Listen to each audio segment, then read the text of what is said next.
অনেক কাল আগের কথা। চারদিকে তখন মূর্তি পূজার অন্ধকার। ছোটবেলা থেকে ইব্রাহিমা ভাবতেন, মানুষের হাতে বানানো এই মূর্তিগুলো কিভাবে খোদা হতে পারে।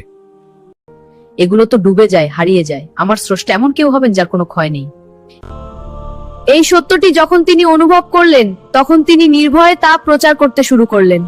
হে মূর্তিরা, তোমরা বধির মুখ, নির্বোধ। আমি এক আল্লাহর ইবাদত করি। তুমি এর পরিণতি ভয়ঙ্কর হবে।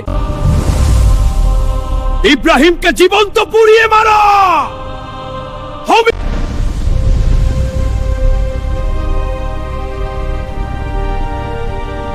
হে ইব্রাহিম, তুই আগুনে নিক্ষিপ্ত হবি। দেখো সে আগুনের মাঝখানে।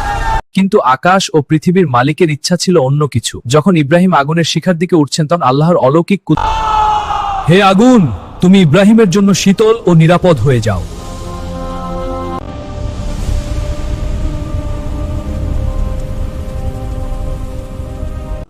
যদি আল্লাহ তোমার সাথে থাকেন, তবে দুনিয়ার কোনো আগুন তোমাকে পুড়িয়ে শেষ করতে পারবে না।